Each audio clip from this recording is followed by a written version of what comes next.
వినదగునెవ్వరు చెప్పినా అన్నాడు సుమతి శతకారుడు. ఎక్కువగా వినాలి, తక్కువగా మాట్లాడాలి అంటారు పెద్దలు. అందుకే భగవంతుడు మనకు 2 చెవులు, ఒకటే నోరు ఇచ్చాడు. శ్రద్ధగా వినడం, అర్థం చేసుకోవడం, ప్రతిస్పందించడం ఇదంతా ఒక కళ. ఒక రాజు తన కుమారుడికి పట్టాభిషేకం చేయదలిచి ముందు కొన్ని జీవిత పాఠాలు నేర్చుకోమని రాజగురువు దగ్గరికి పంపాడు. ఆ గురువు, ఈ అడవి అంతా కలయ తిరుగు, ఏ శబ్దాలు విన్నావో వచ్చి చెప్పు అన్నాడు. అలాగే స్వామి అంటూ వెళ్ళిన యువరాజు సాయంత్రం వరకు అడవంతా తిరిగొచ్చాడు. గురువుగారు, సింహాల గర్జన విన్నాను, మరోవైపు నుంచి ఆవుల అంబరావాలు ఆలకించాను, చెంగున గెంతుతూ పరిగెత్తే లేగదూడల కాలిగిట్టల చప్పుడు విన్నాను, పక్షుల కిలకల రావాలు, పిట్టలు పాడే పాటలు విన్నాను అన్నాడు. రాజగురు చిరునవ్వు నవ్వి, మళ్ళీ వెళ్ళు, ఇంకా విను అన్నాడు. ఈసారి వచ్చి పూల చుట్టూ తుమ్మెద చేసే విన్యాసపు సడి విన్నాను, తొండకు ఆహారం కాబోతున్న చిరకీటకం ఆక్రందన ఆలకించాను, నదీ ప్రవాహానికి కొట్టుకుపోతున్న గడ్డిపోచల చప్పుడు నా చెవులకు వినబడింది. గూడు చెదిరిన మరోసారి మౌనంగా తన సామ్రాజ్యాన్ని నిర్మించుకొని సాలేడు సహనపు సవ్వడి నా మనసును తాకింది అన్నాడు. మరోసారి వెళ్ళి మరింత జాగ్రత్తగా విను చెప్పాడు గురువు.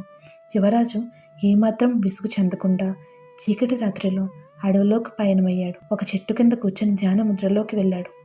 సూర్యుడి లేలేత కిరణాలు తన కళ్ళ మీద పడిన తర్వాత లేచి వచ్చి గురువు ముందు వినమ్రుడై చెప్పడం మొదలుపెట్టాడు. కిరణాలు భూమిని తాకే శబ్దం విన్నాను, మొగ్గ పూబాలగా మారే క్రమంలో కలిగే ప్రకంపనలను ఆలకించగలిగాను, కొండ కోన గాలి నీరు ఈ సమస్త ప్రకృతి చెప్పే పాఠాలన్నీ విన్నాను, నిశ్శబ్దంగా ప్రవహించే సెలయేరు చెప్పే నీతి పాఠం తెలుసుకున్నాను. యువరాజు మాటలకు సంతృప్తి చెందాడు గురువు. రాజు ప్రజలకు తండ్రి లాంటివాడు. రాజ్యంలోని ఇతర ప్రాణులకు, సమస్త వృక్షజాలానికి అతడే తల్లి, తండ్రి, దైవం. కాబట్టి అవన్నీ చెప్పేది వినగలగాలి, అర్థం చేసుకోవాలి, తగిన విధంగా స్పందించాలి చెప్పాడు గురువు. అలాగేనంటూ యువరాజు గురువుకు నమస్కరించి తన రాజ్యానికి ప్రయాణమయ్యాడు. ఆయనెవరో కాదు, ప్రజలను కన్నబిడ్డల్లా చూసుకొని రామరాజ్యంగా నేటికీ చెప్పుకునేలా ఏలిన ప్రభువు శ్రీరామచంద్రమూర్తి. ఇప్పుడు పాలనా వ్యవస్థ మాత్రమే మారింది, అవసరం ఎప్పుడూ అదే, ప్రజల విన్నపాలను శ్రద్ధగా వినడం. నవభక్తి మార్గాలలో శ్రవణమే మొదటిది. పెద్దలు చెప్పిన మాటలను చెవిని పెట్టని వారి వల్లే భారత రామాయణ యుద్ధాలు జరిగాయి. అందుకే చెవులతో కాదు, హృదయంతో వినాలి, అర్థం చేసుకొని స్పందించాలి. అప్పుడు వినడం అనే కళకి న్యాయం చేసిన వాళ్ళం అవుతాం.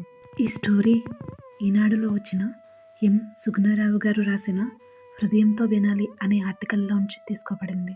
ఇలాంటి మరిన్ని ఆసక్తికరమైన కథలు తెలుసుకోవాలంటే మా యూట్యూబ్ ఛానల్కి తప్పకుండా సబ్స్క్రైబ్ చేయండి.